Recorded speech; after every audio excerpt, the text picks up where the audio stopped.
What is up, guys, and welcome back to another episode of my Newcastle career mode. And as you can see, we're going straight into the Crystal Palace game. This is going to be a bit of a shorter episode, only one match, but the match has a lot of highlights.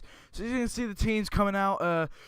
You know, it's a big game. I mean, if we don't win this, it kind of shows that we need to maybe bring in a few new players. But it's going to be a good game. As you can see, we've got Krul, Yanmat, Reed, Kirikes, Gnabry, Sissoko, Bender, Esfine, Cabela, De Santo, and Hector Villalba, a brand new striker who we signed in the last episode, lining up for the new team. And as you can see, Crystal Palace have Hennessy, Kelly, Dan, Hangeland, Soare, Yedinak, etc. If you wanted to go see that, go pause the video.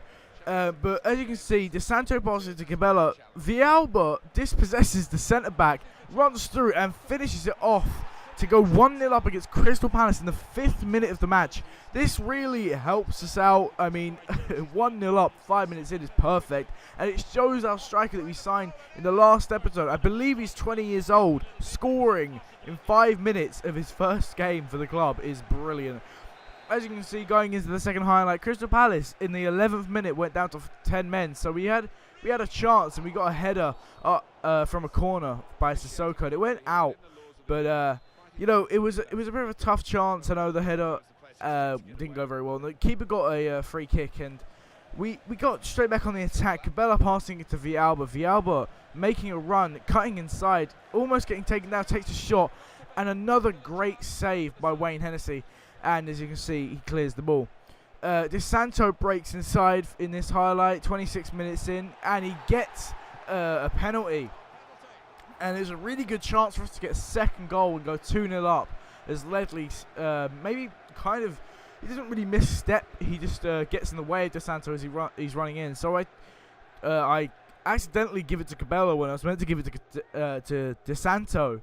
So, as you can see, it's a little bit of a kerfuffle here as I change the kick taker one more time to pick out De Santo.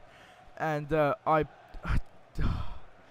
take the penalty. I get it right in the green, right in the middle, hit it way too hard, put it way too far to the left. And it goes wide. And it was probably the best chance we had all game. As you can see, Wanderson puts the shot in and we clear it as Chung Yong puts the header. And it goes wide. That was probably the best chance they had in the game. And as you can see here, Gnabry's down as the Crystal Palace man, Yannick Bolasie, gets a yellow card. But the problem is Gnabry's injured. He's injured. I believe after the game we see for 3 weeks he's injured. And we have to bring on Rolando Aarons, probably the most prolific player we've got in our team. But that was an awful tackle. Should have been really a red card in the final third. But as you can see, we give the free kick to Cabela. Who I think has probably got the best free kick stats, but it goes straight to Wayne Hennessy and he makes the save. And at half-time, we are 1-0 up. And, I mean, it's a decent lead, especially because they've got 10 men. But as you can see here, Wanderson breaks inside, gets kind of lucky with our defence failing there. And he takes a lovely finish. And, again, it's a problem with our defence. And I don't really know how to fix it. We're drawing 1-1 to a team that has 10 men. And straight away after they scored that goal, Hector Villalba breaks inside with a nice bit of skill. Oh, a nice bit of dribbling. And he finishes it. 2 goals on his debut. And as you see in the top left, he scored 2 goals on 5 minutes after, you know, almost after the half. So that's brilliant for him, scoring very early in each half. And showing his prowess on the pitch for us. 2 goals in 56 minutes for the club. And as you see, we make some changes. We take off Sissoko and bring on Colback. And I was going to bring off Eswine, but I was out of subs because I had to take off Gnabry earlier on in the game. As you see here, Villalba making a nice pass through to Perez. Perez runs forward. He makes a nice surging run, takes the fake shot, gets around the player, and finesses it nicely into the bottom right. And in the 72nd minute, we went 3-1 up against Crystal Palace, and it was all over for them from there on. We went and tried to get 4, but as you see here, Cabela making another nice fake shot, going for the finesse shot, and Wayne Hennessy makes a lovely save, and it goes out for the throw-in. We throw it straight back into Cabela. He gets the ball. He passes it out to Eswine, crosses it into Perez, but Perez isn't very tall. Maybe if we had De Santo there, he would have got his head to it. But as you see here, we're trying to put a few players up for sale in the transfer deadline day, and see what we can do. I'm searching, kind of going a little bit mad, searching for a lot of players. So I go straight for a CDM because I thought conceding against the team that had 10 men wasn't very good. But I inquire for a few, I mean, not even a few, a lot of players. Yeah, you got Steven Nzonzi. I put an offer for him. Put an offer in for him, offering up Sissoko, because I don't think he was working in that CDM role. So I go straight to the Bundesliga, look at Iogo, but he's just come into the club at Schalke. Inquire about Hoga, Roda.